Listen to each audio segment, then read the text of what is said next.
Now we just had one semi-good thing. Semi-good thing. You know, Oh it ends boy. up being the best thing on the show was AJ Styles versus Larry Zbyszko. And guess what? AJ Styles and Larry Zbyszko had their match and they went to the back.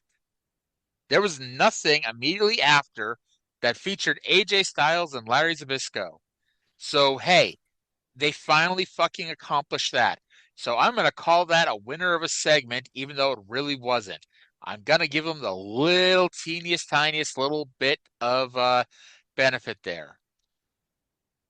However, Goldylocks was in the ring and introduced Percy Pringle, who, if you were listening to the show a few weeks ago, you might recall that Percy Pringle came out and he wanted to shake Vince Russo's hand and he wanted to be an SEX. And Vince Russo is like, no, bro, and had Percy Pringle beat up by all of his jobber minions. Keep in mind again, the only reason Percy Pringle is not in SEX is because Vince Russo decided that he was not bad enough to be in the fucking group of the worst wrestlers imaginable. So, Percy Pringle comes out, and him and Goldylocks have one shit-tastic promo. Goldie's tripping over her words, Percy's tripping over his words. And it's not all Goldilocks' fault. Trust me. Like she's perfectly competent person to stand there holding a microphone. It was just a weird fuck like they knew what was gonna happen, but we could just chalk this up at first to being a weird fucking night. And then suddenly, out of nowhere, Tony Schiavone enters the ring. Now, newer fans, like the last 20 years, when you hear Tony Schiavone enter the ring, you're like, holy crap, the guy in AEW everyone loves. Because Tony Schiavone is a lovable person. I, you know, he when I went to Full Gear, he was the guy who was in charge of like the backstage stuff. And, he's super nice guy, talk to everybody, one of those guys you want to go out and have a coffee with. Yeah. That is 2025 Tony Schiavone. 2003 Tony Schiavone is not that to the wrestling community in 2003. Let me tell you what Tony Schiavone was. Tony Schiavone was a good wrestling announcer who started in Jim Crockett Promotions in 1983. I think his first night was Starcade when he was backstage interviewing Harley Race and Ric Flair. I think that was his first night because before that he was doing baseball and other stuff for the Crockett's because the Crockett's owned a lot of stuff. And Yeah, Tony the was an Crockett's announcer on the for a minor lot of league different team. things. Yeah. And they asked him if he could fill in, doing the wrestling commentary, and that's how he ended up here. Tony Schiavone was never considered Jim Ross. In fact, that's the reason why he left in 1989 is because they picked Jim Ross over him. And but still, he was a good commentator. And he continued to be a good commentator until about 1998 because that's when he became a meme. That is when he went on Nitro every week when Nitro was just doing one shitty show after another. Hey, coincidence, right?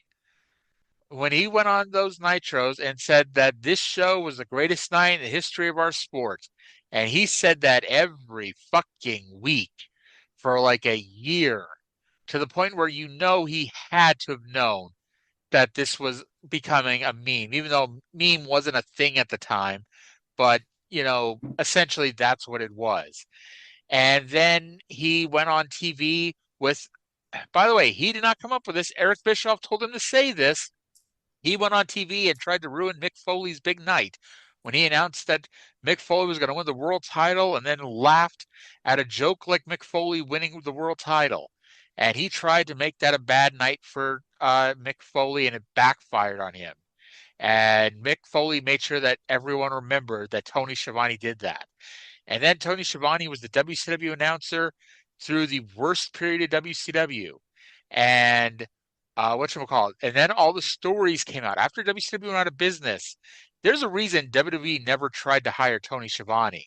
When they were going to do the WCW as a separate brand, the announcers were originally going to be Scott Hudson and Jerry Lawler, but the Jerry Lawler thing, that's a story to get into some other time. So it ended up being Scott Hudson and Arn Anderson. They did not consider at one point to bring in Tony Schiavone. When TNA started, like they told a story here, but the fact is, Tony Schiavone was never considered. And think about that.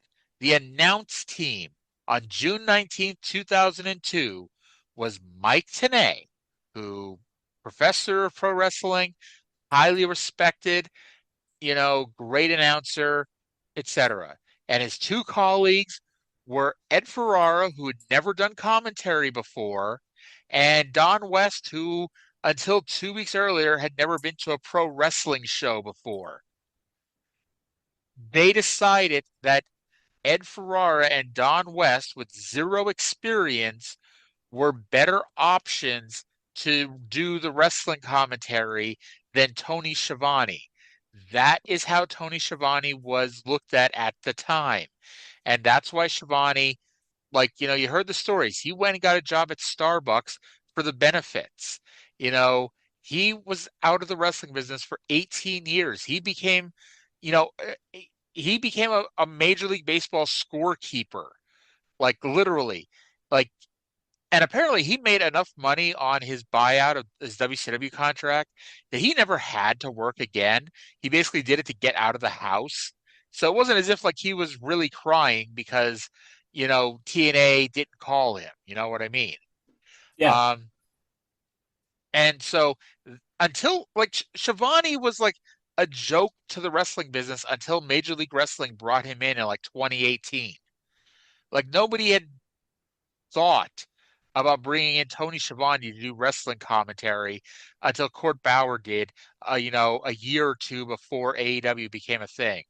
And then Schiavone, call it what you will, call it nostalgia, call it just, the standards of commentary have dropped to the point where Schiavone, even being his most Tony Schiavone ended up you know, being brought into a nationally based pro wrestling company and has been there for the last 5.5 years. But again, this is not the Tony Schiavone that was here in TNA 2003. This is the joke Tony Schiavone, the person that people did not respect Tony Schiavone. And now that I've talked nonstop for what feels like 5 minutes, Cyndi, you want to tell us what Tony Schiavone did? Tony Schiavone gave us one of the worst things ever. And this was not him. This was, I can guarantee you, this is all Russo stuff.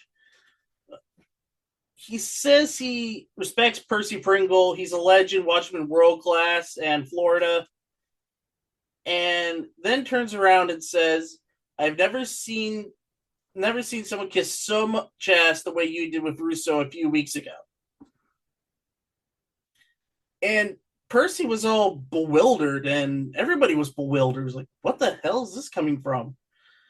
Then he talks to Goldie about how she was hired and mentioned that, why were you hired to begin with?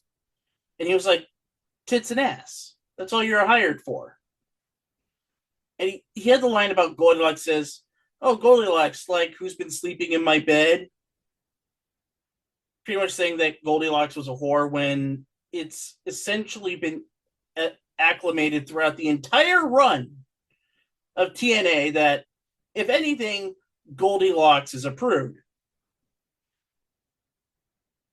Saw Goldie's interview style, and he said, quote, you make Pamela Paulshock look like Diane Sawyer. This is one of the best burns I've heard this episode. So Schiavone keeps on going about how he wasn't brought in or anything in the first show. Tenay comes in, and he said that NWA and TNA Schiavone says NWA TNA would be growing to get back to business, but Jarrett didn't return his calls, and Tenay did not want to work with Schiavone. So we had so much bickering and arguing. This is my least favorite trope ever. It's like the bickering married couple. It's like, you, no, you, no, you, no, you. And it kept on going for 4 fucking minutes. Just that bit of between Tenay and West, between Tenay and Shivani. By the way, it was supposed to go longer. Apparently, Russo was pissed off because Tony Schiavone had all these other lines he was supposed to say, but apparently he forgot them, and Russo blamed Tenay for Tony Schiavone forgetting his lines. That's why when Russo came out and took Mike Tenay's microphone, Mike Tenay looked surprised because Russo jumped the gun. It was supposed to be another like 2 or 3 minutes of Tony Schiavone listing stuff, which again, just riveting. So Russo, Schiavone, and Tenay are arguing back and forth. Who gives a flying fuck? Now, the best part about all of this, were you looking in the background during during this promo when Russo, Tenay, and Schiavone were bickering? Yeah, they were asleep. No, no, no. Specifically, there were two signs. Keep in mind, this is the hardcore TNA audience. These are the people where, like, some of the people actually pay for their tickets. The ones that are in front of the camera typically are the ones that pay for their tickets.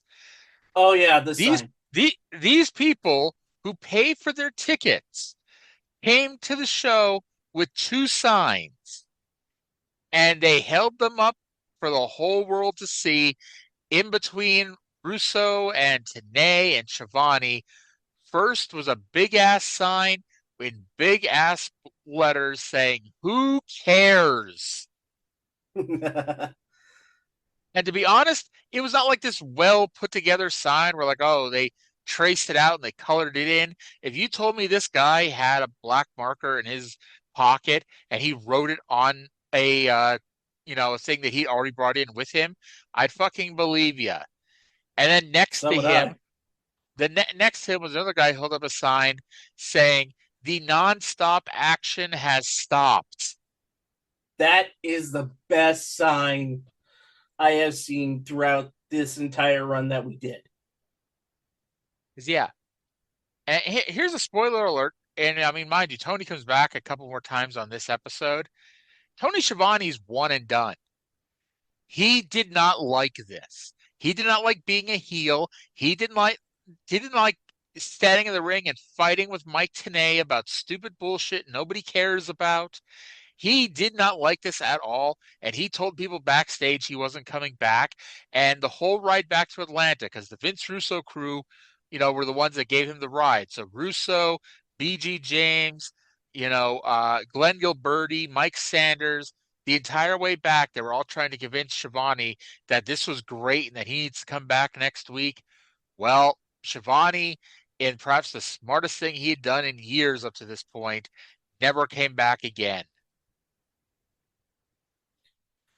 No, he didn't. I will give one last piece of information about this. One last line. Shivani brings up Scott Hudson, saying he should have replaced Tenay because he's from Atlanta and could do Tenay's job better and wouldn't charge TNA the airfare from Las Vegas. Because A, he would have driven in with Russo, but B, there was a famous thing that got Scott Hudson a lot of heat in the WCW announce team. Because or not Mike Tenay, but Bobby Heenan brought this up. Scott Hudson, after he did his first couple nitros or whatever, he apparently went to the WCW team or the WCW management and said that he would work cheaper. He loved this job so much that he would work for less money. And Bobby Heenan was fucking pissed off because he was making good money.